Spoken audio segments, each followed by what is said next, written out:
Basketball, the organized version of crumpling up a piece of paper and whipping it into a garbage can. In fact, it's gotten so organized and there are so many rules now that we're going to split it up into 5 parts, and even that won't cover everything, but it'll be a decent start. This is a basketball court. This is a half court line. This is a hoop. This is also a hoop. This is a backboard. This is a rim. This is America. This area is the key. This is a foul line. This is a 3-point line. This is a sideline. And these are baselines. In basketball, if you step on the side or the baseline while you're holding the ball, you are considered out of bounds. In a basketball game, there are 2 teams. Each team has 5 players, and generally a team will be comprised of a point guard, shooting guard, small forward, power forward, and center. Do these positions really matter if you're just learning the game? Not really. Are you tired and need a break? One of your teammates can come into the game to replace you. Ready to play again? You can come back in. There are no sub limits, but subs only take place when play is stopped. If you shoot the ball from here, here, here, here, or here, it's worth 2 points. Shoot it with both feet behind the 3-point line, and it's worth 14 points. Just kidding. It's worth 3 points. If you get fouled, you get a free shot or a free throw from behind the free throw line. The other players stand here and fight over the ball if you miss. Make a free throw basket and your team gets 1 point. How do you get fouled? We'll come back to that later. In the beginning, there was the Big Bang. In the beginning of basketball, you could just get the ball and run around with it, but that was too rugby. So they said you have to bounce the ball if you want to move around. This is called dribbling. You want to run with the ball without dribbling? You can't. That's called traveling, and the other team gets the ball. You want to dribble, stop dribble, and then start dribbling again? You can't. That's called a double dribble, and the other team gets the ball. You want to dribble with 2 hands? Well, you can kind of do that. You bounce it once with both hands? That's fine. Bounce it twice with both hands? You can't.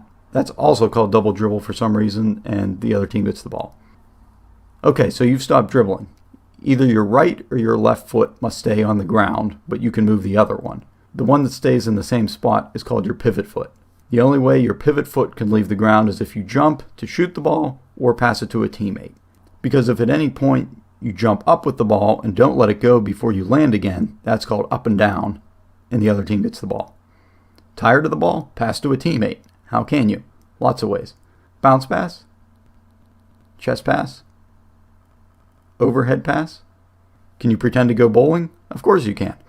Can the other team take the ball while you're trying to pass it? Yes. Be careful. Ready to shoot? This is a jump shot. This is a layup. Want to just skip the whole shot and put the ball directly into the hoop? That's called a slam dunk.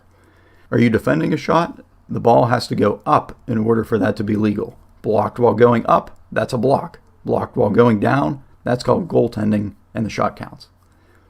Someone misses a shot, grab the ball. That's called a rebound. The exact rules about what is a foul and what isn't change from league to league, but typically you can't shove someone or hit them or trip them. If one of these violations occurs, the referees will call a foul. If the player was shooting when the foul occurred, they'll get to shoot free throws. If their player wasn't shooting when they got fouled, their team will get to pass the ball in bounds and continue playing. If one team fouls the other team a certain number of times, in college it's 7 times and a half, the team getting fouled will get to shoot free throws even if they weren't shooting when they are fouled. This is called being in the bonus. At first they get to shoot 1 free throw, and if they make it, they get to try a second shot. This is called 1-and-1. If the team gets fouled 10 times and a half, then they're in the double bonus and they get to shoot 2 free throws. Time. As early as the 5th century BC, the Greek philosopher Antiphon was railing against it, saying it was an illusion, and we put it off as long as we can. But in basketball, we pretend that time matters. In college, games will consist of 2 20-minute halves. In the Olympics, it's 4 10-minute quarters, and when we get to the grown-ups in the NBA, it's 4 12-minute quarters. Did you get the ball and just think you're going to stand there for the rest of the game and let time run out? Shot clock.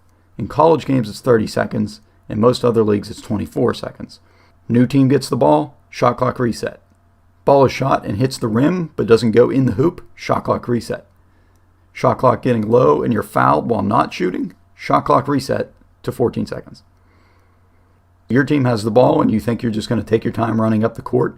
Nope. You must be across the half-court line in under 8 seconds, or 10 for college. And once you get the ball across the half-court line, you can't go back. Remember the key?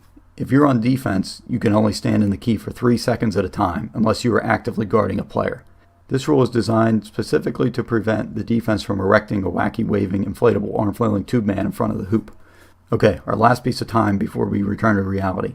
If you're going to shoot the ball as the clock approaches 0, either at the end of a quarter or for the shot clock, the ball has to be out of your hand when the clock hits 0.